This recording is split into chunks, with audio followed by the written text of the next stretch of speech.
Hello guys! So good day again. Individual taxation pa rin tayo. So nung last discussion natin, we've discussed about that meron tayong tatlong types of taxes. Tama? Una, final withholding tax.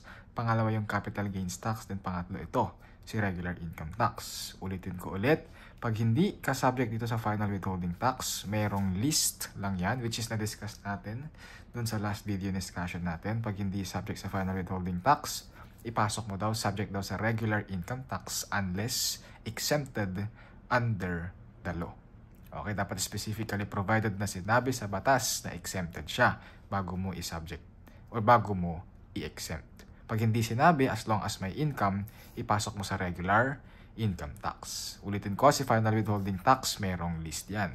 Yung demonics natin dyan, RIP, SWD. Okay, so next natin for today's discussion, dito muna tayo. Okay, sa capital gains tax. Sa capital gains tax, sa tandaan mo, dalawa lang naman yung subject dyan. So, hindi ka mahihirapan i-discuss or hindi ka mahihirapan kabisaduhin kung ano yung mga subject sa capital gains tax. So, unang capital gains tax natin. Sabi daw dito, okay, mali pala. From the word itself, C, capital. Okay, discuss daw muna natin si capital. Ano bang difference ng capital versus ordinary assets? Okay. Sabi sa tax code, ito lang yung dinefine. Ordinary asset daw. Sabi dun daw, ordinary assets are those assets that are sold under ordinary course of business. So, ibinibenta mo daw sa ordinary course of business ng isang business mo. So, part siya daw ng inventory natin. Okay, so pag inventory daw yung isang asset, part daw siya ng ordinary asset or included siya as ordinary asset.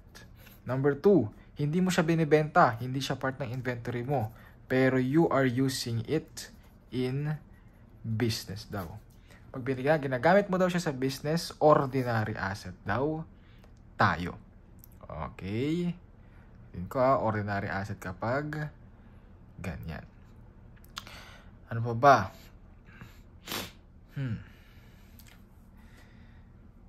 And nasabi sa batas daw, kapag hindi daw siya inventory, hindi siya ginagamit sa business, ang sabi daw, capital asset daw yan. Okay, so residual definition lang ang capital asset natin. So ulitin ko, si capital asset, ito yung subject sa capital gains tax. Pag mayroon kang ordinary asset, hindi daw yan sa subject sa capital gains tax. Wala naman yan sa final withholding tax kasi hindi naman siya passive income. So kung meron kang income from ordinary asset, anong tax rate daw, anong tax daw natin dyan? Dito daw tayo sa regular income tax.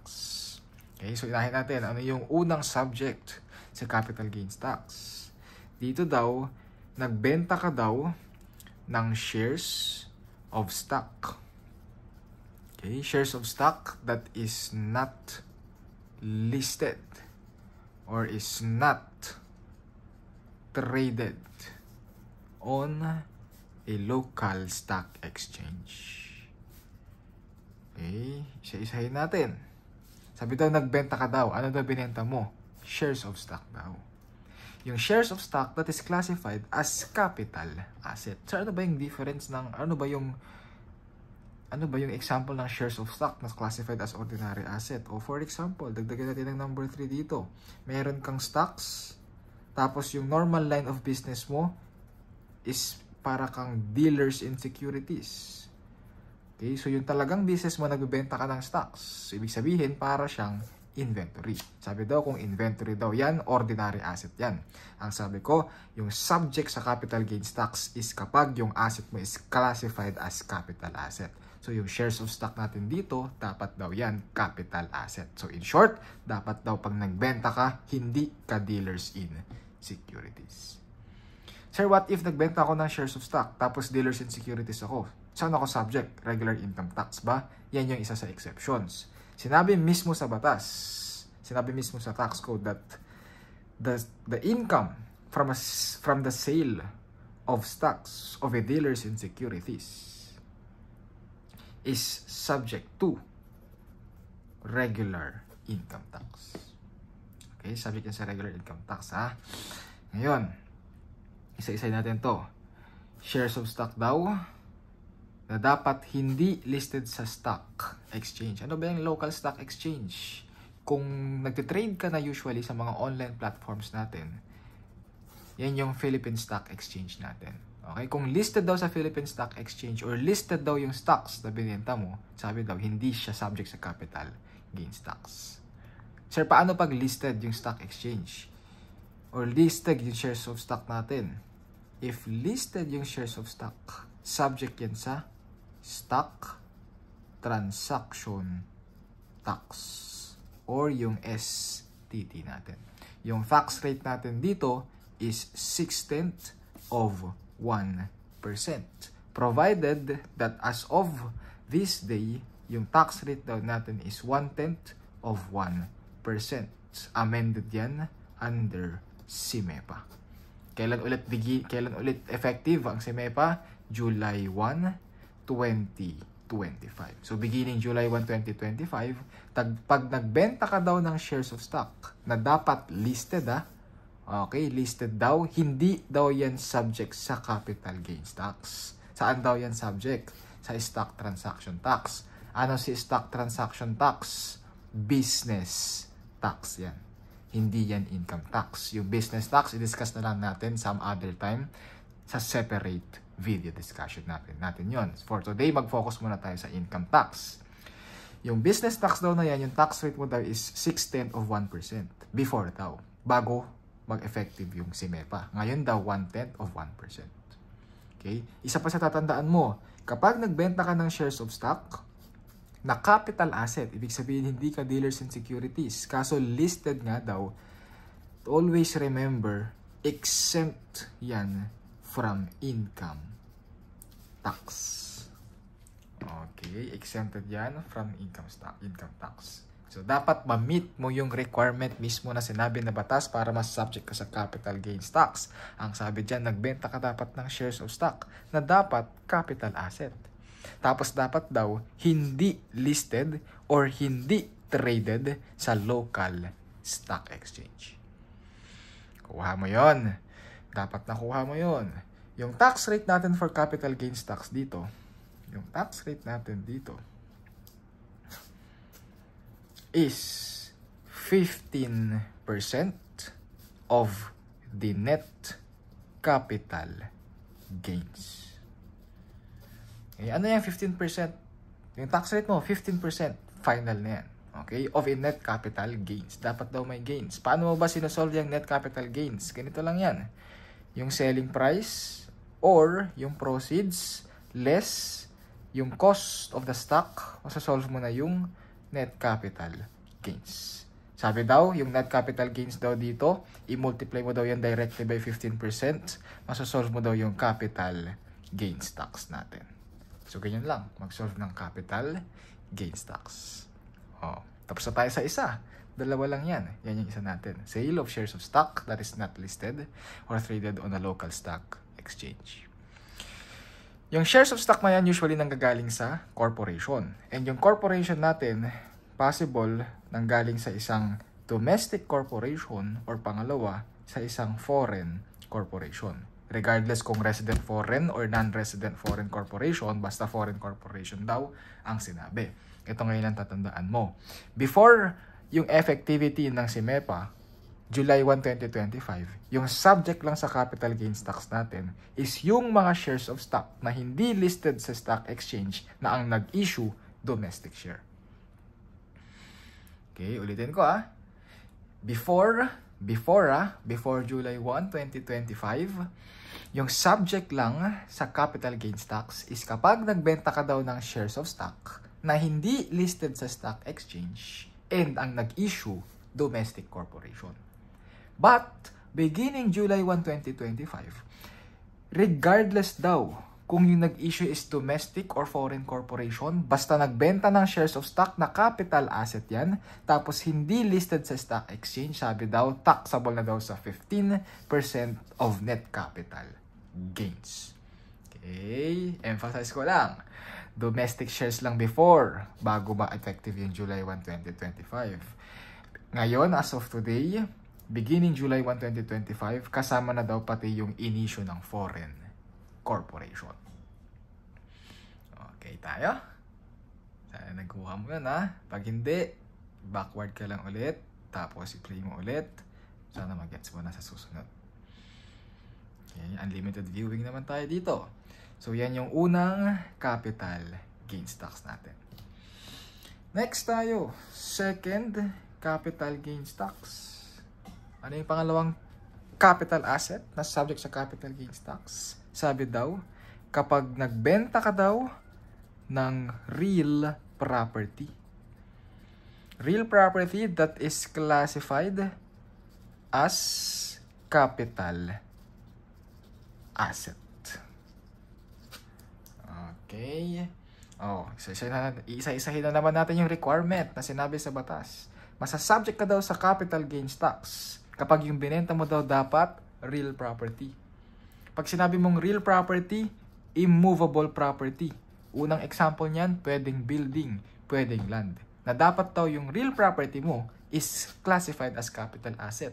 Pag sinabing capital asset, dapat daw hindi inventory yung real property, dapat daw hindi ginagamit yung real property para maklasify as capital asset. Ang tax rate natin dito sa number 2 capital gains tax natin is final tax yan pa rin. Okay, fixed tax yan, 6% yan. 6% of what? Kanina, 15% of net capital gains. Dapat may gain. Dito daw, regardless kung may gain or loss, subject ka sa 6%. Kasi ang basis ng capital gains tax natin dito is 6% of the selling price or the fair market value, whichever is higher. Wherein ito, yung fair market value daw natin, nanggaling daw yan sa zonal value or sa city assessor's value, whichever is higher. Okay, ulitin ko.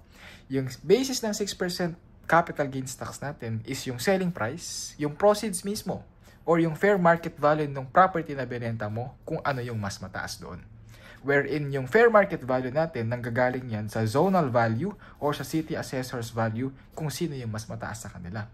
Anong difference? Si zonal value, yan yung fair market value na binibigay ni BIR.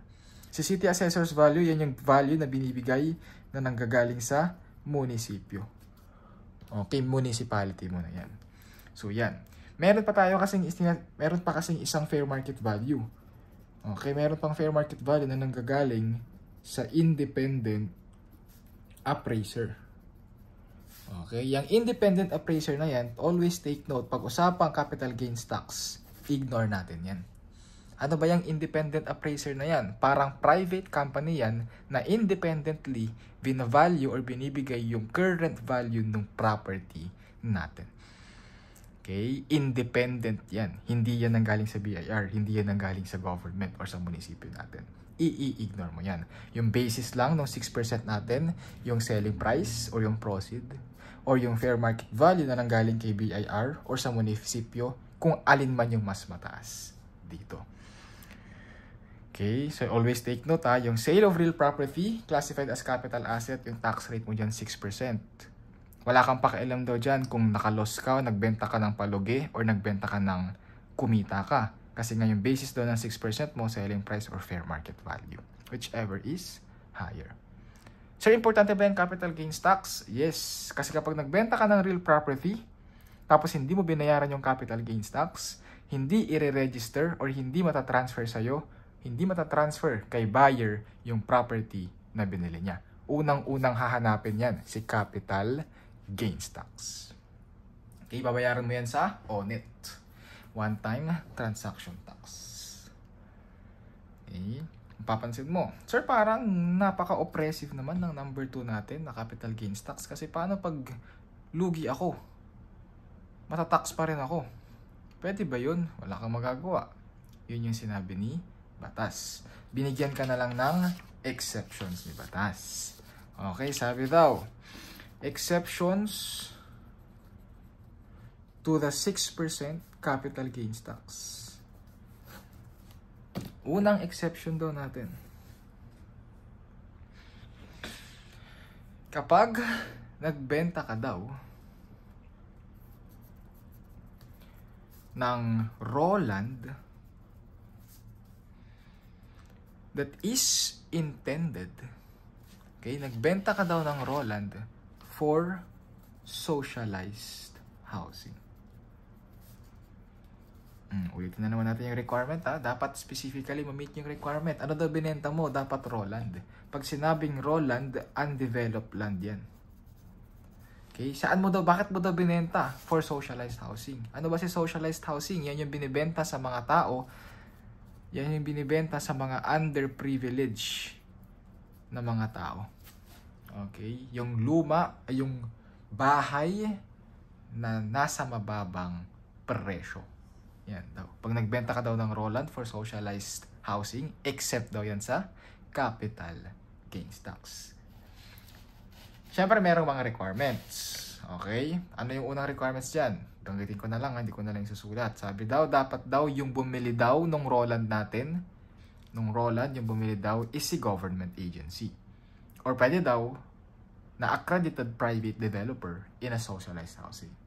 Pwede naman daw yun. Dapat accredited daw. Pwedeng private developer, pero dapat accredited by the government.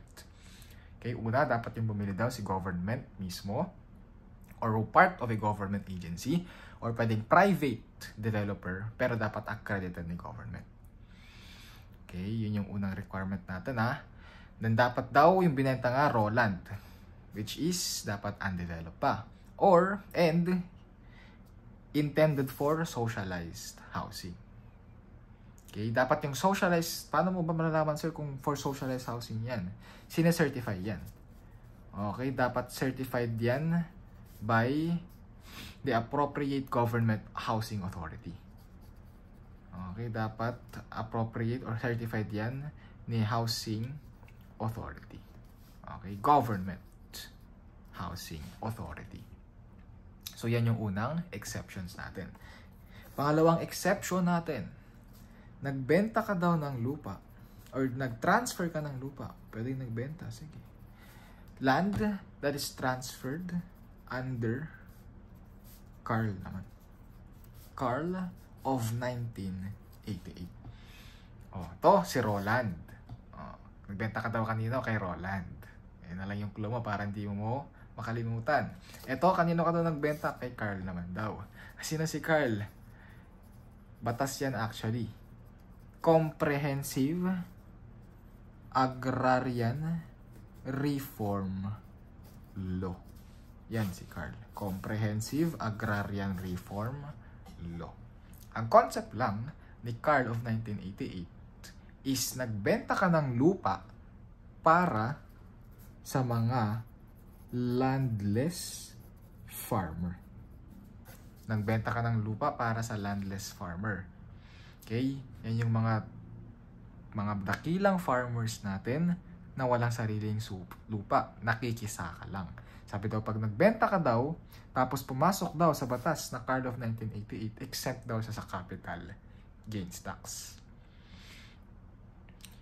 Okay? Siyempre, meron na namang mga requirements yan. Unang requirement na dapat mong ipasa, dapat meron na namang certificate. Pa-certify mo ulit. Okay? Kanino may papacertify? Kay Department of Agrarian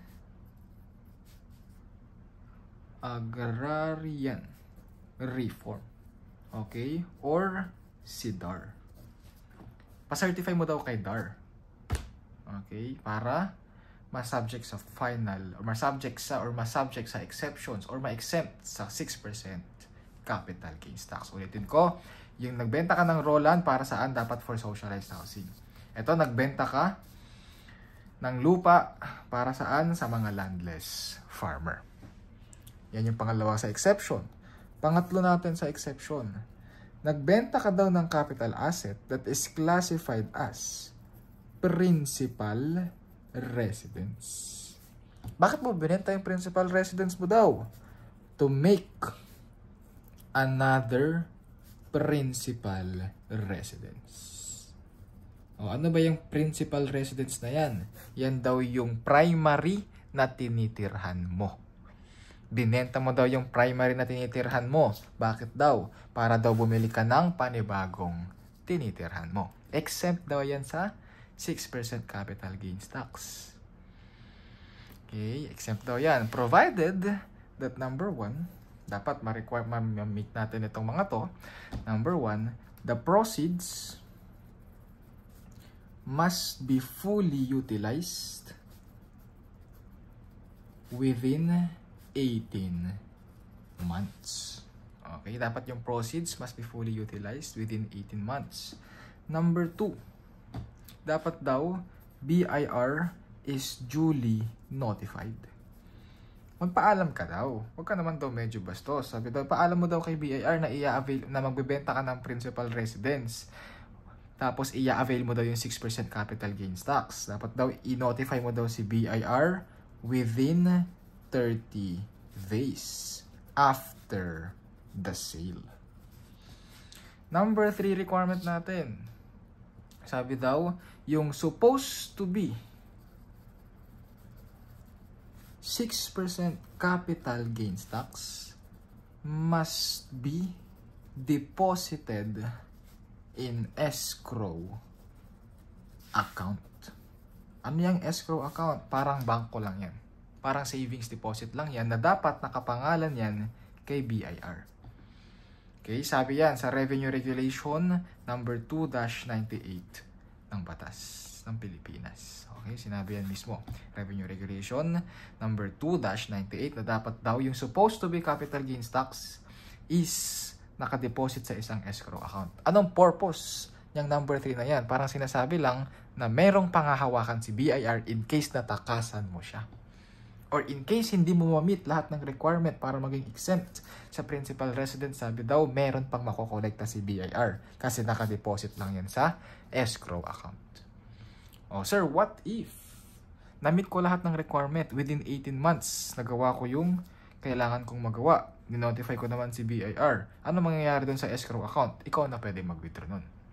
Okay, withdrawin mo na ngayon yun. Okay tayo. O, isa pang requirement. Dapat daw, it can only be availed, this exception can only be availed once for every 10 years. Yan, ang purpose lang yan, para hindi mo makalimutan, huwag ka daw mabilis magsasawa. Okay, matuto ka daw mag-stick sa isa, kahit at least 10 years. After 10 years, yun, magpalit ka na raw. Okay tayo dyan. Yan yung number 4 requirement natin. Number 5 requirement. Hindi naman siya actually requirement. It is actually a rule na dapat daw, kapag inavail mo daw yung exceptions na to, yung historical cost daw of the old residence must be equal to the historical, must be equal to the cost of the new residence. Okay, yung number 5 rule natin, ang sinasabi lang dyan, kung magkano yung cost nung property na binenta mo, yun din daw dapat yung magiging carrying amount ng PPE or ng property na binili mo. Ngayon, yung bagong property na binili mo. Okay? Isipin mo na lang muna na mayroong ganyang rule. Mamaya naman, i-discuss natin yan sa illustrations natin. Okay, sige. Bigyan lang kita ng konting illustration sa capital gains tax. Okay, let's say for example, si Mr. P. Ito pala, nakalimutan ko. Si capital gains tax, 6 sa sale of real property classified as capital gains tax. Dapat daw, sale of real property na subject sa 6% capital gains tax, which is yung real property. Dapat daw, yung real property natin, territoriality theory pa rin, is dapat, yung binenta mo is dapat located in the Philippines. Okay? Inline yan sa discussion natin dun sa part 1 ng individual taxation sa situs of taxation. Real property dapat nakalocate sa Pilipinas para ma-subject sa Pilipinas. Okay, tandaan mo yan ha. Tandaan mo lagi yan. O, sir, paano? Pag resident citizen ako. Tama, si resident citizen, taxable sa income, whether earned inside or outside the Philippines. Yung binenta ko sa real property, kaso hindi nakalocate sa Philippines, tapos resident citizen ako. Ano mangyayari? Subject pa ba ako sa capital gains tax? Siyempre, subject ako, no? Subject ako sa taxation kasi resident citizen ako. No. Yes, subject ka sa income tax, pero hindi na subject sa capital gains tax kasi ang sinabi sa capital gains tax, dapat yung real property mo located sa Pilipinas. O ano nangyari dun, sir? O pag may income ka, is-subject mo saan? Sa regular income tax. Tama, residual definition natin, regular income tax. Pag hindi mo alam kung saan mo ita-tax, basta mayroong income tapos hindi exempt sa batas, i-tax mo sa regular income tax. Plus lalo na kapag hindi kasama sa list under capital gains tax tapos sa final withholding tax. Okay, alam mo na yung dalawang transaction na subject sa capital gains tax. Una, sale of shares of stock na dapat hindi listed sa stock exchange. Pangalawa, sale of real property that is classified as capital asset na dapat located sa Pilipinas. Okay, illustration lang tayo. Let's say for example, si Mr. P nagbenta ng real property. Land daw. Nagbenta ng land located sa Laguna. Okay, kailan niya binenta? Sabihin na natin, April 15, 2025. Okay, assumption lang ha. Magkano daw? Selling price daw. Binenta daw niya for 3,500,000 pesos. The property was not used in the business. So, ibig sabihin, capital asset daw natin yan. I-assume natin na capital asset tayo dito. Binigay din daw dyan, yung zonal value daw natin is 3,800,000. Binigay din yung city assessor's value, which is 3,600,000. Okay, capital asset yan ha. Yes, located sa Philippines. Capital asset naman daw siya. Tapos real property naman yan. Okay, provided, ngayon ang requirement, what is the capital gains tax? Hanapin natin si capital gains tax. So, anong rules natin sa capital gains tax ulit? Dapat, ang basis yung tax rate niyan, 6%. Tama? Anong 6%? 6% of what? Selling price or the fair market value, whichever is higher. Ganyan lang yan. Ganyan lang talaga yan. Tingnan mo ngayon sa given. Ano yung pinakamataas dyan? Tama, yung fair market value is either zonal value or the city assessor's value. Sino mas mataas sa kanila? 3.8. Ito yung fair market value. I-compare mo ngayon yung fair market value sa selling price. Sino mas mataas? Fair market value. Anong basis ng 6% mo? Fair market value. 3.8 tayo. So, kung sosolve mo yung capital gains tax natin dyan, 3.8 million or 3,800,000 times 6%, this is approximately equal to 228,000 pesos. Yan yung capital gains tax natin. Yan yung babayaran mo kay BIR. Dali no? Basic lang to sa capital gains tax. Hindi kapag papawisan. Basta alam mo yung rules na selling price or fair market value, whichever is higher. Okay. Sir, what if itong land na to, binili ko yan kay Mr. O. Binili ko kay Mr. O yan. Yung cost ng pinangbili ko dyan dati, nasa 7 million pesos. Binili mo ng 7 million, binenta mo ng 3.5. Meron kang loss. Tama. Magkano yung loss natin dyan? Nasa 3.5. Nagkaroon ka ng loss of 3.5. So, anong gagawin ko dyan sa loss na 3.5? Wala. Ignore mo. Isa-subject ka pa rin sa capital gains tax, 228,000. Kahit nagka-loss ka ng 3.5. Kuha mo yon. Sana nakuha mo ha. Okay. Sir, what if? Hindi yan loss. What if income yan? Anong gagawin ko sa income na yan? Wala. Subject ka na nga sa capital gains tax eh. Yung income ko na yan, sir. Hindi ko na ba isa-subject sa regular income tax yan? Hindi na. Okay? Kasi na-subject na sa capital gains tax. Kuha mo yan. Kuha mo. Sige. Sana nakuha mo ha. Sige. So, bigyan natin ng illustration ngayon yung, let's say for example, yung kanina. yung 15% net capital gains. Let's say for example si Mr. P pa rin daw, same na tao, nagbenta ng 10,000 shares. Okay, 10,000 shares. Binenta daw niya yan, itong shares daw na to is not listed sa stock exchange. Nakita mo daw na yung selling price per share daw is nasa 80 pesos.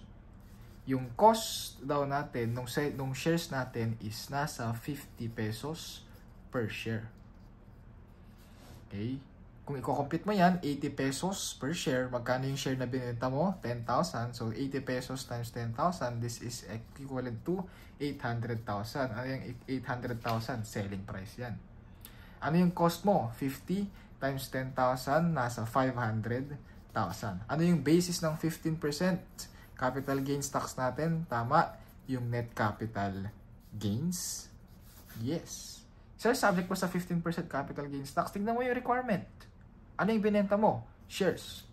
I-assume mo capital asset yan. Listed ba? Sir, hindi. O, subject sa capital gains tax. Magkano yung gain na nakuha mo? 300,000. 300,000, i-multiply mo na yan directly by 15%. This is approximately equal to 45,000 of capital gains tax. Tingnan mo yung isang difference ng capital gains tax na dalawa. Yung 15%, yung basis net capital gains tax. So, kapag meron ka lang, gain. Sir, what if loss yan? O wala, 0 dito. Capital gains tax mo, 0. Yung isa, yung 6% capital gains tax natin, regardless kung nagka-loss, regardless kung nagka-income, kasi yung basis selling price or fair market value, itatax mo pa rin sa capital gains tax. Okay? Okay. O, tapos na tayo. Final withholding tax. Tapos na tayo. Capital gains tax. Ano nang next natin? Regular income tax. Sige Sana okay ka pa dyan. Sa regular income tax natin, ito lang tatandaan mo dyan. Ulitin ko, pag hindi ka subject sa final withholding tax, hindi ka rin subject sa capital gains tax. Mayroong mga list yan. Isa subject ka sa regular income tax as long as merong income. And as long as hindi exempted under the tax code. Okay? Sige. Ngayon sa regular income tax, you can either be a compensation earner. Okay? Compensation earner. Ano yung income na na-receive mo dyan? Compensation. Si compensation ba nasa final withholding tax? Wala. Nasa capital gains tax? Wala din akong binanggit doon. Yung income na na-receive mo from compensation, subject yan sa regular income tax. Okay? O, pangalawa, possible na yung income mo, nagkaroon ka ng income from business income. O, yung business income, wala naman din yun sa list ng final withholding tax and capital gains tax. I-tax mo yan sa regular income tax. Kuha mo yan? Okay. Ngayon, si business income, merong instances daw na yung income mo nanggaling lang mismo from business. Tatawagin ka daw na self-employed person. Okay? Or SEP daw yan. Self-employed person. Yung difference lang ni compensation income tapos ni self-employed person. Si self-employed person, yung nagpapasahod sa'yo, sarili mo. Si compensation earner, mayroong ibang taong nagpapasahod para sa'yo. Okay? Okay. Dito, meron kang business. Inaalagaan mo yung business. Yung profit ng business, yun yung sahod mo. Dito, empleyado ka. Merong employer-employee relationship. Okay. Sir, what if yung income ko, versatile ako eh. Meron akong income from compensation, meron akong income from business. O, ang tawag sa'yo, mixed income earner. Meron naman ganun. Okay, mixed income earner tayo. Okay. So, ngayon, pag-usapang regular income tax, tapos, yung income mo is nanggaling from compensation income. Lagi mong tatandaan na yung tax rate mo dito or yung income mo dito is subject sa graduated tax table natin. Si graduated tax table, turuan kita mamaya paano mag-solve using graduated tax table. Si graduated tax table, maraming rates yan. Huwag kang matatakot. Given naman yan sa exam. Given yan sa quizzes. Given yan sa board exam. Hindi mo yan kailangang i-memorize. Yun, nabawasan tayo ng kailangang i-memorize, guys. Next, sa business income. Si business income, tatandaan mo dito, meron niyang option. Okay, may option siya. Sabi daw ni Batas, bigyan kita ng option. Pwede kang ma-subject sa graduated tax table or sa 8% preferential tax. Yan, may subject. Meron kang option. Anong difference yan, sir? Ito yung unang difference. Si graduated tax table, yung tax base mo dyan is yung net taxable income. Sa 8% preferential tax rate, yung tax base mo dito is yung gross sales. Okay, gross sales or pwede din yung gross income. Sir, anong difference ba yung net taxable income tas gross income? Meron tayong pro forma dyan. Meron kang sales. Meron kang gross sales. Plus non-operating income. Subject ka daw, pag plinas mo yung sales mo, sa non-operating income, masasolve mo si gross income. Ito yung subject sa 8%.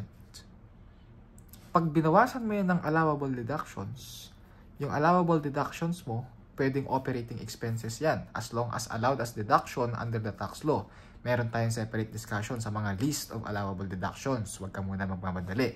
Pag niles mo yung gross income sa allowable deductions, masosolve mo si net taxable income. Yung net taxable income na yan, yan daw yung subject sa tax table. Okay, sa'yo yan yung isa sa difference. Okay? Sir, what if mixed income earner ako? Tama, si mixed income earner, meron kang income from compensation.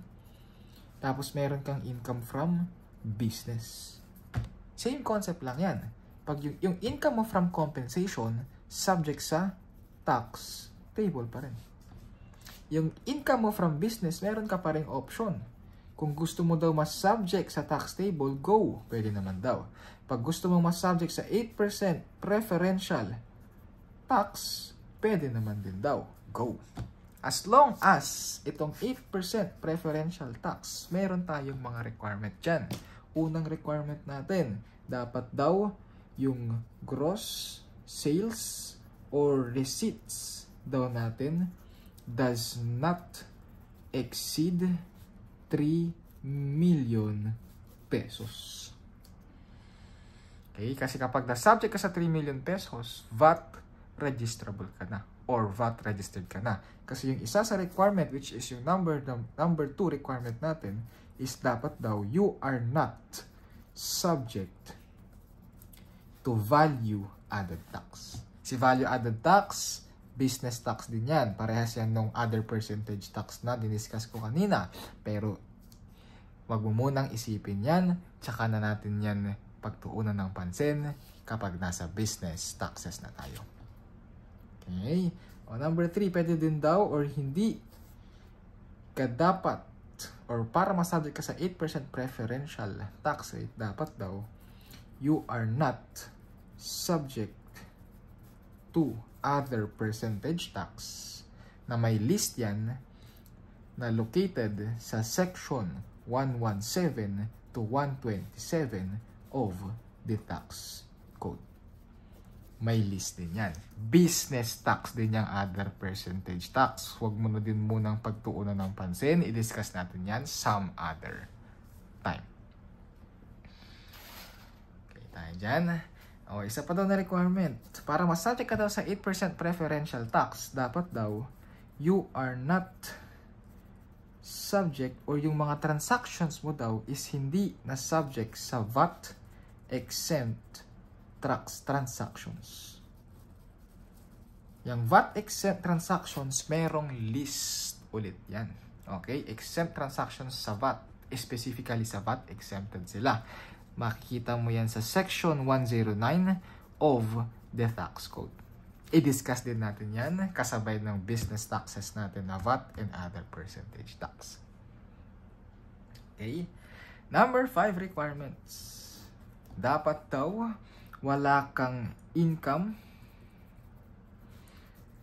from general professional partnership. Okay? Pag meron ka daw income from general professional partnership, you cannot avail daw the 8% preferential tax rate.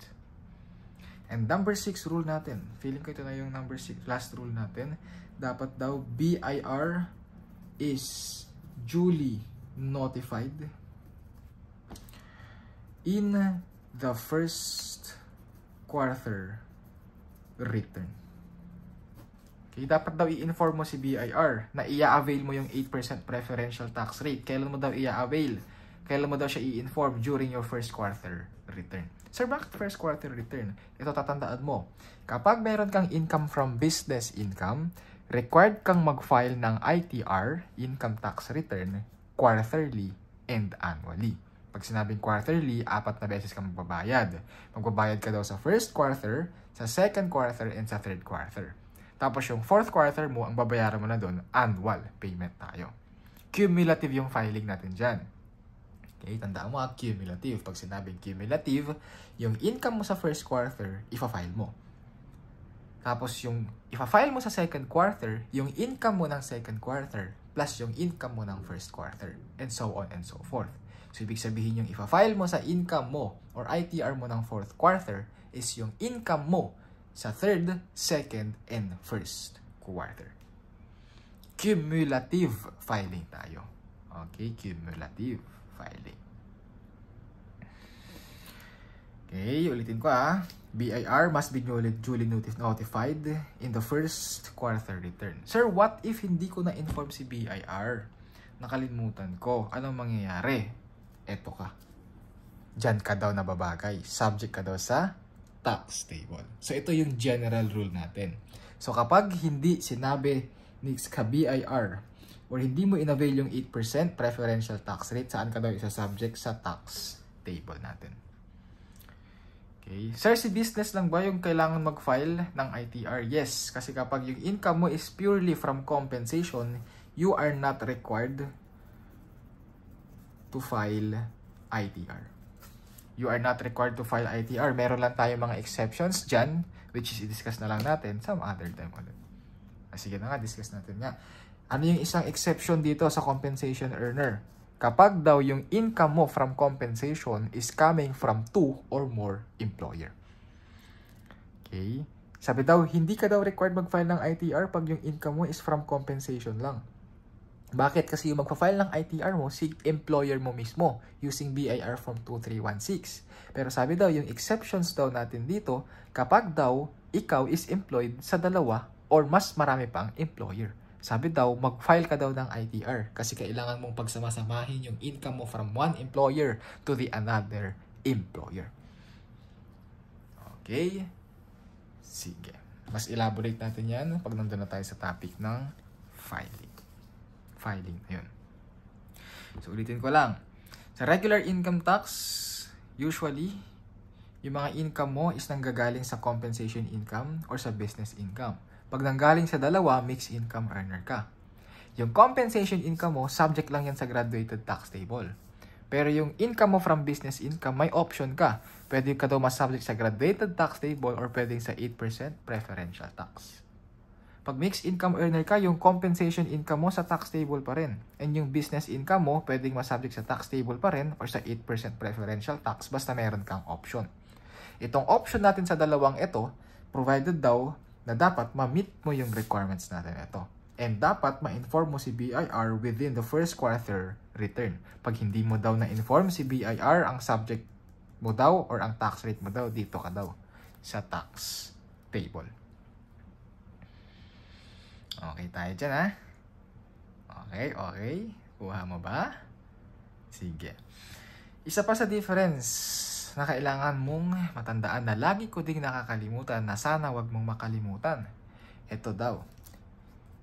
Yung option mo to be taxed at 8% preferential tax. Tapos yung option mo dito to be taxed at 8% preferential tax, meron yang difference. Anong difference? Kapag ito ka daw, yung income mo daw is you are earning income purely from business daw. Wala ka daw na-earn sa compensation income. From business lang daw.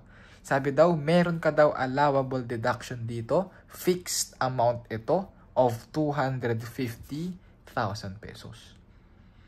Sir, what if mixed income earner ako? Yung 8% preferential tax yung inavail ko dito. Sabi daw, hindi ka daw pwedeng mag-deduct ng 250,000. For a reason na kasi yung compensation income mo na subject na sa tax table. Sa tax table kasi dito, sa tax table kasi na to, exempted dyan yung first 250,000 na income mo. So, para ka ding nag-deduct ng 250,000, pero hindi mo diniduct daw dito. Diniduct mo na saan? Sa compensation income. Para daw hindi ka masyadong abusado, bawal ka na daw mag-deduct ng 250,000 dito. Dito ka lang pwede mag-deduct ng 250,000 kapag you are earning your income purely from business. Okay, huwag mong kakalimutan ha, yung 250,000 na deduction na yan. Okay tayo. Sana hindi makalimutan. Sana. Sige. So, actually, kailangan pa akong discuss. Actually, yan na. Yung buong discussion natin for individual taxations. Okay, ulitin ko ha.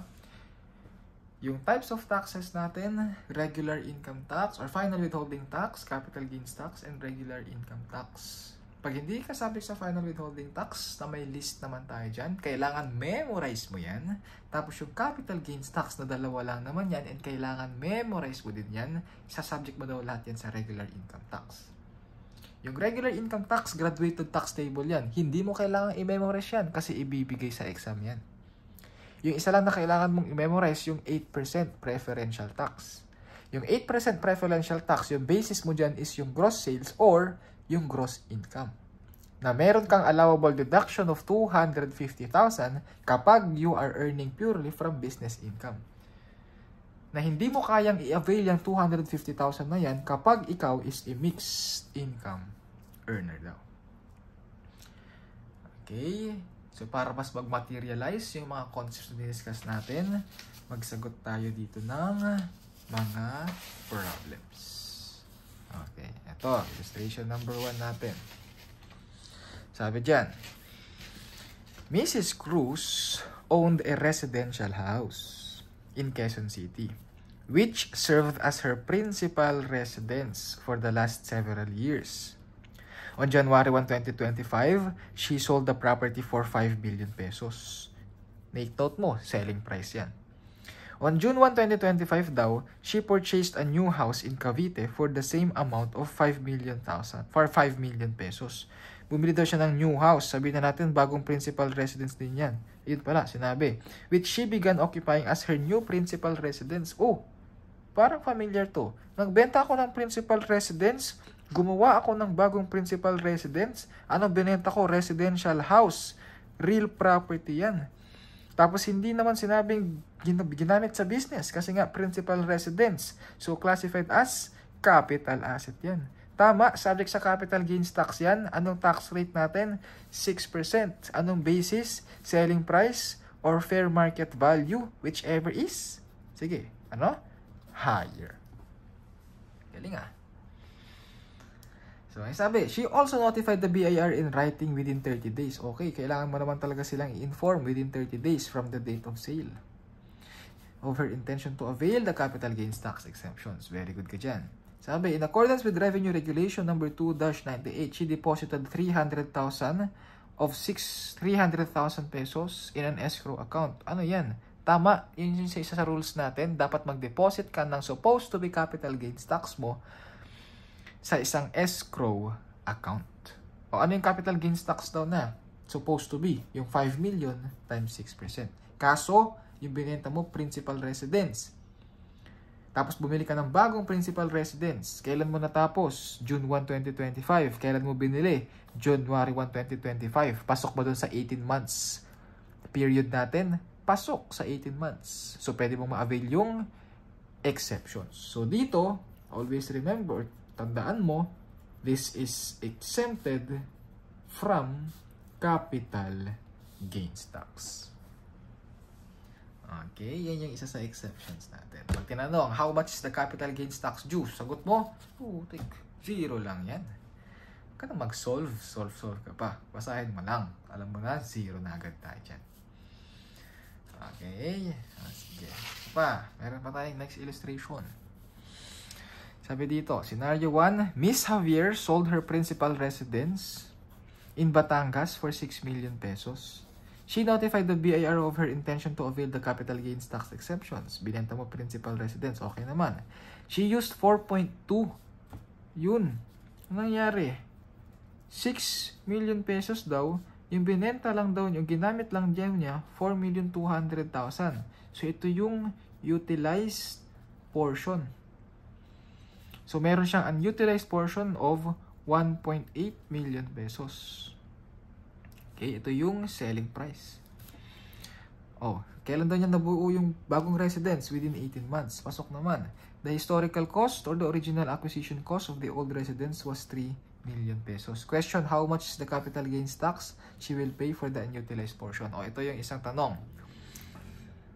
Hindi niya na-meet yung requirement. Tama. Kasi dapat doon sa number 1 requirement natin, it must be fully utilized within 18 months. Yung proceeds. Kasi hindi fully utilized. 4.2 lang yung nagamit. Tama. Subject na ba sa capital gains tax lahat? Yung buong 6 million? No. Ano yung subject lang? Ito lang.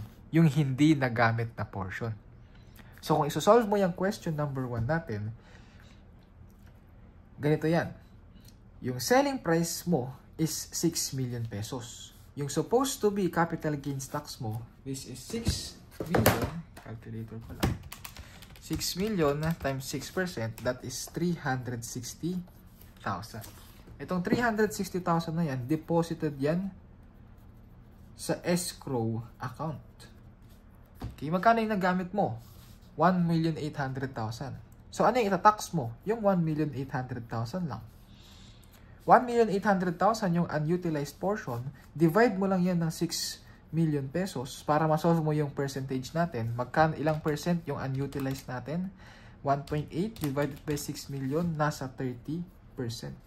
Yung ibig sabihin lang nun, dito sa 360,000, which is yung 100% ng capital gains tax natin, 30% lang daw yung babayaran mo. Kasi 30% lang naman yung unutilized portion.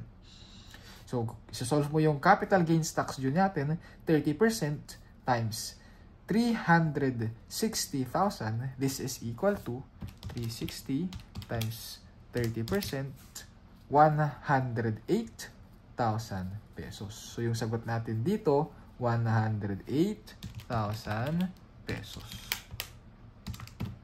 Okay, yung unutilized portion lang yung isasubject mo sa tax. Kahit wala tong sinabi na unutilized portion.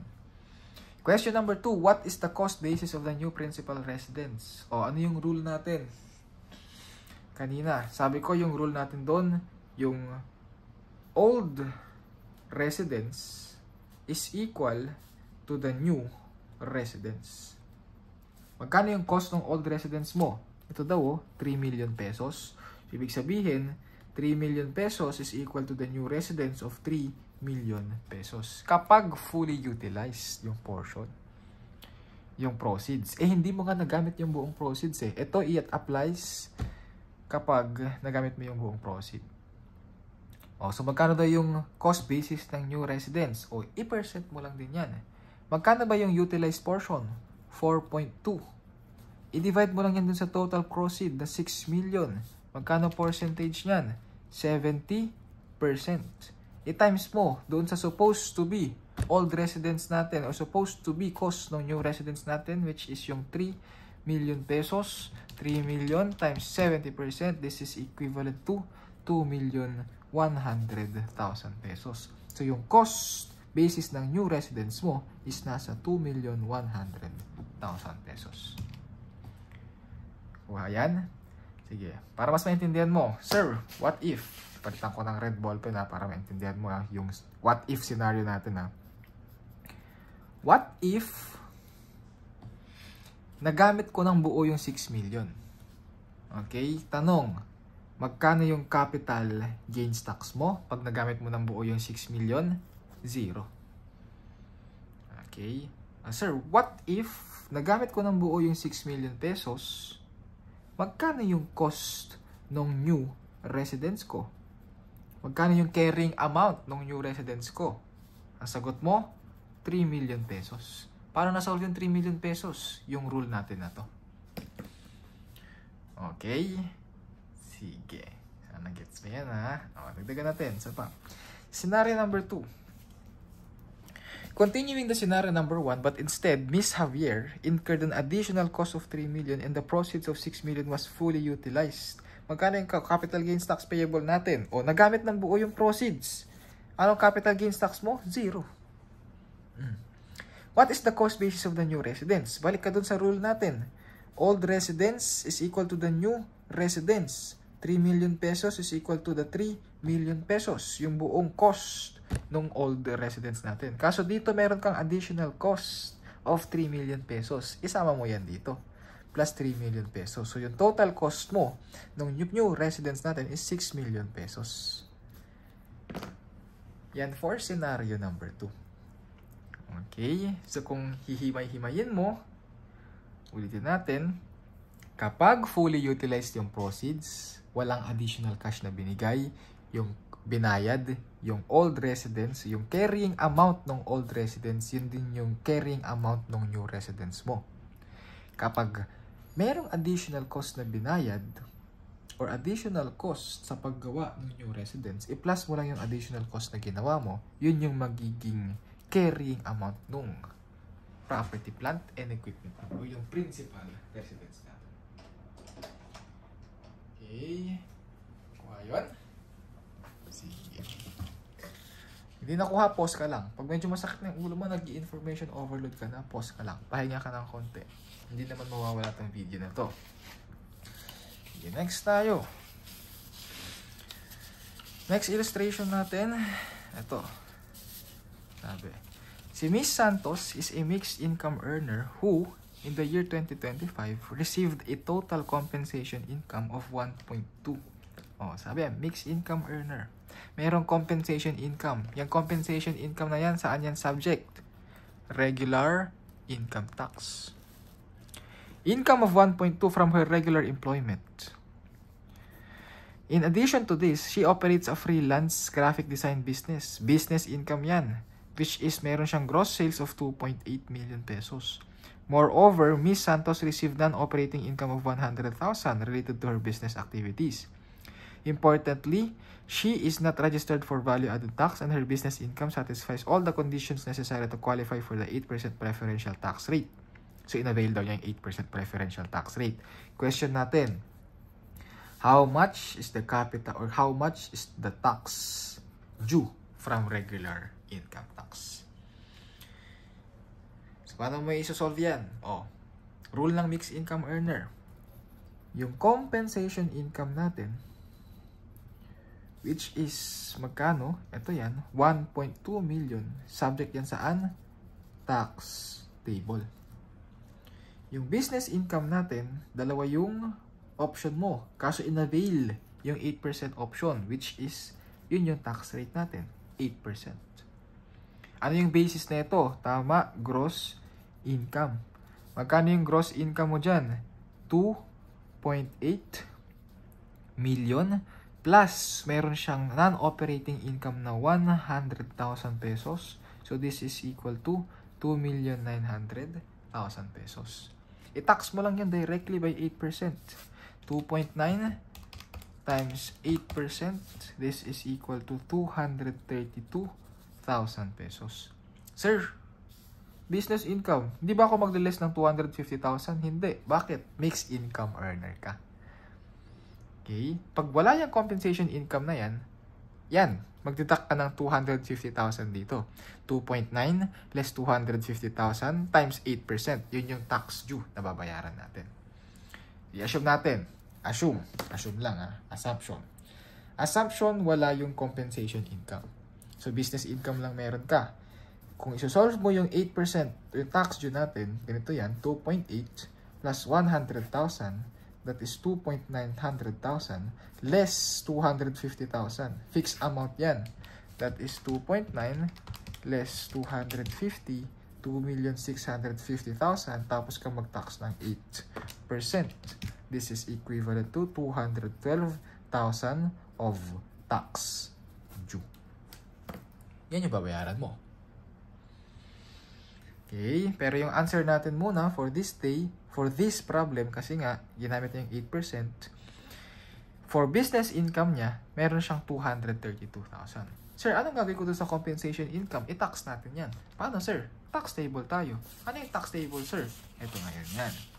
Meron akong printer na tax table dito. Open ko lang. Ito. Yan. Ito ang tax table natin, ha? O, paano mag-solve ng tax table sa tax table? Ito ngayon. Ito. Magkano yung, i-assume natin, magkano yung subject sa tax table? 1.2. Tama. Punta ka sa tax table natin. Meron yung row. Sabi dito, if yung net taxable income mo is over 0, but is not over 250,000, yung tax mo daw, 0. Okay? Yan yung deduction na sinasabi ko. Exempted kasi yung first 250,000. So, yung income mo, if yung income mo is sumobra daw ng 250,000, pero mas mababa ng 400 or hindi sumobra ng 400,000. So, mas mataas ng 250 pero hindi tumaas ng 400,000. Yung tax rate mo daw is 15%. 15% daw ng ano, yung sobra sa 250,000. So, for example, yung income mo is nasa 300,000. Anong gagawin mo? Bawasan mo daw muna ng 250,000 kasi nga exempted yan. So, that would be 50,000. Yan yung sabi, oh. Excess of 250,000. Tapos, tsaka mo yan i-tax dun sa tax rate natin na 15%. 50,000 times 15%, ito yung tax due natin. 7.5. Assumption. Yan yung kapag 300,000 yung income mo. So, nagtataka ka na naman, sir, saan kinuha ni sir yung 300,000? Assumption lang po yan. Okay, assumption lang. Oh, sa problem natin, ano yung compensation income? 1.2. So, saan yan papasok sa tax table? Sumobra yan ng 800,000, pero hindi sumobra ng 2 million pesos. So, itong row na to, yung gagamitin natin. So, kung isa-solve natin yan, ano yung rules? Sabi daw, excess of 800,000. 1.2, yung net taxable income mo, bawasan mo ng 800,000 kasi yun yung sinabi dito. This is 400,000. Yung tax rate mo daw is 25%. I-tax mo ng 25%. 400,000 times 25%, that is 100,000. And sabi daw, yung basic amount doon, itong basic amount na to, yan yung plus. Yan yung i-add natin na tax. Okay, so ibig sabihin, magpa-plus ka dito ng 102,500. So yung total tax due mo dito is nasa 202,500. Sir, nalito na naman ako dun sa 102,500. Bakit ko yan i-add? Ito lang yan. Bakit mo yan i-add? Kasi yan yung tax na babayaran mo doon sa first 800,000. Ha? Anong first 800,000? O, subukan mong computein. Yung 800,000 i-tax mo using dun sa taas. Masasolve mo yung 102,500 na yan. O, sige. Try natin dito, ha. Dito. Sabi daw, pag yung income mo daw is nagsumobra ng 400,000, ita-tax. Yung sobra daw ng 400,000, ita-tax mo ng 20%. Tapos, magku-plus ka ng 22,500. Saan nanggaling yung 22,500? Fixed amount lang. Huwag mo nang problemahin yan. Pero kung nalilito ka, gusto mong hanapin yung reason kung bakit 22,500 yan, ganito lang yan. Yung 400,000, subject yan saan? Sa 15%. Nung sobra sa 250,000. So, 400 plus 250, that would be 150 times 15%, 22,500. Paano na-solve? Ito lang. 400,000 yung subject o yung deduction mo o yung na-subject na sa 15% dito. Tapos, 250,000 yan exempted. Tapos, yung tax rate niya dito, 15%. times mo ng 15%, 22,500. So, yung concept mo dito, yung 400,000 na tax or income mo dito, yung tax niyan, fixed amount, 22,500. Yung tinatax mo lang sa 20%, yung sobra sa 400,000. Okay? So, basta ganyan mag-solve ng tax table. Mag-familiarize ka na lang dito sa portion na to. Basta kung yung income mo is in between ng 800 to 2 million, itong rules yung gagamitin natin. Okay? O, tinatanong ulit sa problem. Balik ka sa problem. Magkano yung tax due mo? Magkano yung tax due mo ba sa 1.2? Tama, 202,500. Tapos ito, 232,000. So, yung total tax due natin, that would be 202,500 plus 232,000 is equal to 434,500. Yun na. Ganyan lang mag-solve using graduated tax table. Ganyan lang mag-solve using regular income tax of 8% preferential tax rate. Okay. Sana kuha mo yan, ha? Sana nakuha mo yun. Sige, next tayo. Ito naman. Sabi ko sa inyo, yung final taxes, tapos capital gains tax, dapat memorize mo. So, subukan natin i-apply. Ito yung income mo. Yan ang galing yung income mo. I-identify lang natin muna kung ano yung tax type, tapos kung ano yung tax rate. Yung tax due, hayaan mo muna yan. Okay, hayaan na muna natin yung tax due. Sige. Una, sabi, meron kang interest from peso bank deposit. Isulat mo muna. Ano ba yung mga subject sa final withholding tax? Ano yung subject sa regular income tax? Ano yung subject sa capital gains tax? Final withholding tax, may mnemonics tayo. RIP, SW, D. R for royalties, I for interest, P for prices, S for share in the net income of a partnership, W for winnings, D for dividends. Yung capital gains tax, dalawa lang naman yan. 6% tapos 15%. Regular income tax, residual definition. Na dapat yung final withholding tax mo dito, na-earn mo yan inside the Philippines. And dapat dito, yung 6% natin dito, na-earned located siya inside the Philippines. Okay? Sige. Interest income. Interest daw from peso bank deposit. Interest. Ayun ay peso bank deposit. Yun, subject ka saan? Final withholding tax. Anong tax rate ng interest? Dapat kabisado mo. Ano? 20%. Galing mo. Next, interest ulit. Interest ulit. Tama, tatlo yung interest mo dyan. Interest from local currency deposit, interest from foreign currency deposit, tapos interest from long-term deposit. Ano to? Interest from US dollar bank deposit. So, foreign currency deposit. Saan daw? Sa BPI Manila. Na-earn mo yan inside the Philippines. Subject saan? Final withholding tax. Ano tax rate? 20% na beginning SIMEPA. Pero dati 15% yan bago ma-apply si SIMEPA. Tama? Okay. Balikan mo na lang yung discussion natin for final withholding tax. Dito ina-apply na natin si SIMEPA. Number 3, interest from money market placement. Si money market placement, sabi ko, part din yan ng local currency deposits. Ibig sabihin, subject din yan sa final withholding tax of 20%. Number 4, interest from foreign currency deposit in Australia by non-resident citizen. Ito ngayon. Nakita mo, interest, subject sa final withholding tax. Tapos, foreign currency deposit. Yun yung isa sa interest natin. Pasok. Kaso ito, foreign currency saan? Australia daw. Sabi ko, dapat yung passive income mo dito na earned mo inside the Philippines. Okay, anong gagawin natin dito? Sino yung naka-incur ng income? Non-resident citizen. So, saan siya subject? Subject ba sa regular income tax? So, income yan Yes, subject sa regular income tax. No! Bakit? Sino naka-incur? Non-resident citizen. Balikan natin ulit. Yung classification of taxpayer natin. Resident citizen, non-resident citizen, resident alien, non-resident alien engaged in trade or business, tapos non-resident alien not engaged in trade or business. Yung rule natin, territoriality theory, lahat yan taxable sa income inside the Philippines. Pag merong income outside the Philippines, yung general rule natin, since hindi naki-Pilipinas yun, exempted na yun. Exceptions to the rule kapag yung naka-receive ng income is a resident citizen.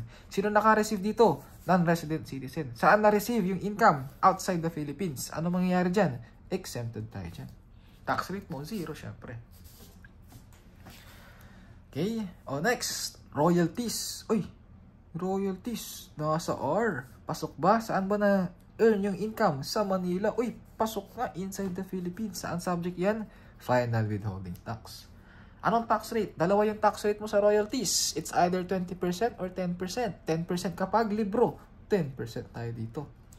Ano yung 20%, sir? Any other kinds of royalties. Basta hindi nanggaling sa books, hindi nanggaling sa musical compositions, hindi nanggaling sa literary works. Pasok. Ganyan lang. Dapat memorize mo lang yung final withholding tax. O ito, prices. Uy, prices. Nasa P. Saan na-earn? Sa Philippines. Uy, pasok dito. Ano yung prices natin? Tama, dalawa yung prices mo. Yung prices mo that is more than 10,000 pesos, subject sa 20% final withholding tax. Pag hindi more than 10,000 pesos or it is equal to 10,000 pesos, saan subject? Regular income tax. Magkano yung prices mo dito? 30,000. Sumobra ng 10,000. Subject ka saan? Final withholding tax of what? 20%. Oh. Number 7, winnings. Uy, winnings na-earn sa Philippines. W yun na. More than 30,000. Other winnings din. Yung winnings natin, tatlo yun. Tama. PCSO or Lotto winnings, that is more than 10,000 pesos. Yung subject, yung tax rate nun, 20% of final withholding tax. Yung pangalawang winnings mo, PCSO and Lotto winnings na hindi lumagpas ng 10,000 pesos. Anong nangyari doon? Exempt tayo doon. Tama. Pangatlo, any other kinds of winnings. Meron kang winnings na hindi nanggaling sa PCSO or Lotto winnings, yung tax rate mo doon, final withholding tax of 20% regardless of the amount. Other winnings daw ang sabi, final withholding tax tayo dyan. Anong tax rate? 20%. O ito, other winnings ulit from Philippines, 10,000 pesos. Tama, regardless of the amount. Anong tax rate mo? 20% of final withholding tax. Hindi yan exempt. Yung exempt lang, PCSO or Lotto winnings. O ito, 10,000 PCSO, Lotto winnings. Hindi sumobra ng 10,000, tapos PCSO or Lotto winnings. Ano mangyayari dyan? Exempted tayo. Tax rate mo, 0%. O, di ba? Dali lang. O ito, 100,000. Nanggaling saan? Winnings din daw ulit. Winnings yan. PCSO Lotto winnings. Sumobra ng 10,000. Saan subject? Final withholding tax of 20%. O ito pa. Interest income from local term bank deposit by a resident alien. Interest income, long-term deposit, nasa I. Interest, yung pangatlo sa I natin. Subject saan? Final withholding tax of 20%. Beginning July 1, 2025 under SIMEPA. Ito, interest income from long-term bank deposit by a non and not engaged in trade or business. Parehas lang yan. Final withholding tax of 20%. Ito pa, interest income from government-issued bonds with maturity of 10 years. Same lang din yan. Final withholding tax of 20%. Ito ngayon, interest income from bonds issued by PLDT. Hindi na government-issued bonds. Hindi na long-term bank deposit. PLDT na daw. Private corporation na daw. Tapos bonds daw. Ano mangyayari dyan? Yung income mo dyan, subject na yan saan? Regular income tax. Yung tax rate mo, blank mo na lang muna kasi possible subject sa graduated tax rate yan. Okay. Sabihin mo, sir, interest income yan ha. Hindi yan kasama doon sa tatlong interest income natin. Yung interest income natin doon, bank deposits lang. Tapos meron lang additional doon, yung government issued bonds. Ito, to dividend income from the domestic corporation. Dividend sheet tayo. Tama, dividend income nasa D. Subject saan? Final withholding tax. Saan nanggaling? Domestic corporation. Ang assumption mo dito, resident citizen. Ka muna. Saan sa subject? 10% yun. Next, dividend income from domestic corporation by a non-resident alien engaged. Yung naka-receive, domestic corporation. Final withholding tax pa rin. Pero yung tax rate mo na, 20%. Refer ka na lang sa dividend sheet natin. Number 17, dividend income from domestic corporation by a non-resident alien not engaged in trade or business. Final withholding tax pa rin yan, pero 25% na. Oh. Next, gain on the sale of shares of stock of a domestic corporation. Shares of stock sold directly to buyer. Ibig sabihin, hindi daw binenta sa local stock exchange. Saan yan subject? Capital gains tax. Anong tax rate? Shares yan, no? 15%. O ito, gain on the sale of share of stock of a domestic corporation pero traded daw sa local stock exchange. Ano mangyayari dyan? Exempted tayo dyan. Anong tax rate mo? 0%. Tama, exempt yan sa local stock exchange kasi saan yan subject? Sa stock transaction tax natin. Okay, oh. Sana master mo na. Sana memorize mo na si final withholding tax. Mabilis lang i-memorize yan. May mnemonics na tayo. RIP, SWD. So that's it muna for individual taxation. Sana nag-enjoy ka. Sana may natutunan ka. Sana hindi mo makalimutan yung mga tinuro ko na. Yan lang muna. God bless us all. Keep it safe. Have a good day, everyone. Ciao.